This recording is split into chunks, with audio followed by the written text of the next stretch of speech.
Hello, I'm Karl Ove Knausgaard, and I'm the author of The School of Night, which is the fourth novel in the Morning Star series. It's a very good question. Don't normally read my own books, even in Norwegian, but when I get the translation from Martin Aitken in English, I open it up and just start to look. And once I remember I was like 50 pages in before I realized what I was doing. I was actually reading my own book. And the thing is that it is not my own book because it's in English. So I got a slightly different angle into it. But then Martin Aitken capture the atmosphere and the feelings and kind of the things that's important in the book in English and transport it into English culture. So I think that is amazing. That's an art form in itself. I don't read my book, but I have, checked. I can read Swedish, Danish, Norwegian, and English. And the other, I just have to trust. For instance, I know the German translator, and he's I trust him blindly, but I don't know if he's doing a good job. But I'm sure he is.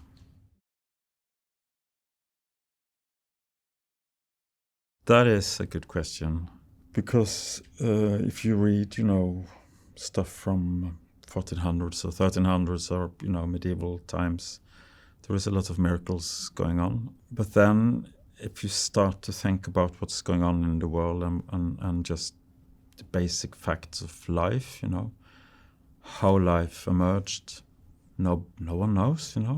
It's or what consciousness is, no one knows. What the particles are, how they behave, where they come from, all of that is, we don't know anything about it. And it is miracles, But we are so used to explain them and kind of define them and think that we somehow control them, and that makes them into something not mysterious at all. So the miracles are still there, just a matter of seeing them and thinking about them in the right way. And that's why I read, basically, is to try to get outside of that feeling of knowing everything and to see the world as it really is, which is miraculous. It has changed very much. I spent the first 10 years as a writer basically not writing. Writing beginning, maybe 3 sentences, maybe 3 pages, maybe 30 pages, reject it, write more. So at one point I had 1,200 pages of beginnings, So it took me 5 years to do a novel. And I was a full-time novelist, so that meant like 3.5 years every day writing, failing. So there was my first novel in 1998, my second in 2004, and then the third in 2008. So it's 5 or 4 years between them. But then I did my struggle. I was so frustrated. So I just thought, fuck all of that, I'll just write. And I did. And I wrote, I think, like 4 novels in 1 year. And after that, I published a novel a year. And the whole thing with that is that I accept everything that comes. So I write, I think it is really bad, but I do stick with it. And I just keep writing, and then there is a novel. You don't have to like your novels, don't have to like your writing. But if you're in it, then. And so that's changed completely. And also editing. In the beginning, they were edited properly. My struggle couldn't do that. Stopped editing, and I've stopped doing that. So what you read is what I've been writing, really. So it's all now focused on the process. Just write. Before it was very difficult. It's easy to write, but it's hard to get to the place where it's easy to write, I think.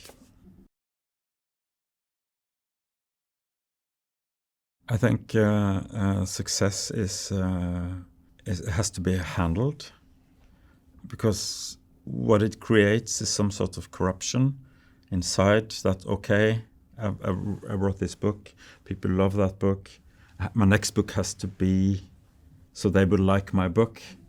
And if you start thinking about making things that people like and love, then I think you're almost dead as a writer.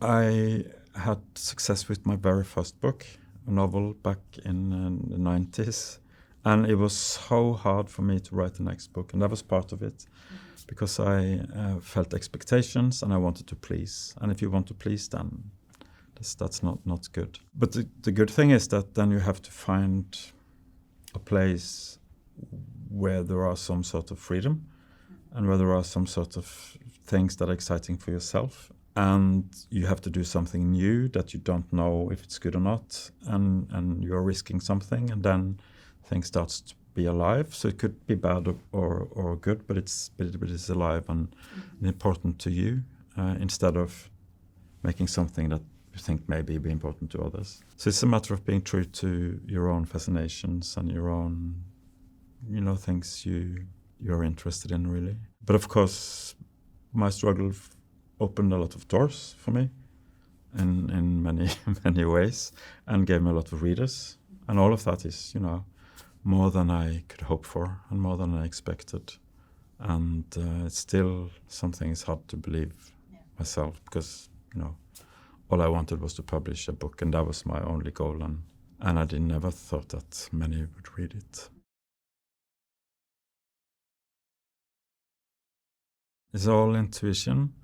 I think Ingmar Bergman, the Swedish filmmaker, said that the purpose of a scene is to create the next scene. And I think that's right. You write something, and if it propels you further in, then it's good, But of course you leave something behind, but it's all intuition. It's all about energy and what gives the book life and power, really. And it's also the concept of cliffhangers, which I do like, just to stop. And everything, it kind of continues in mysterious ways, all the forces that you have built up into other parts of the novel.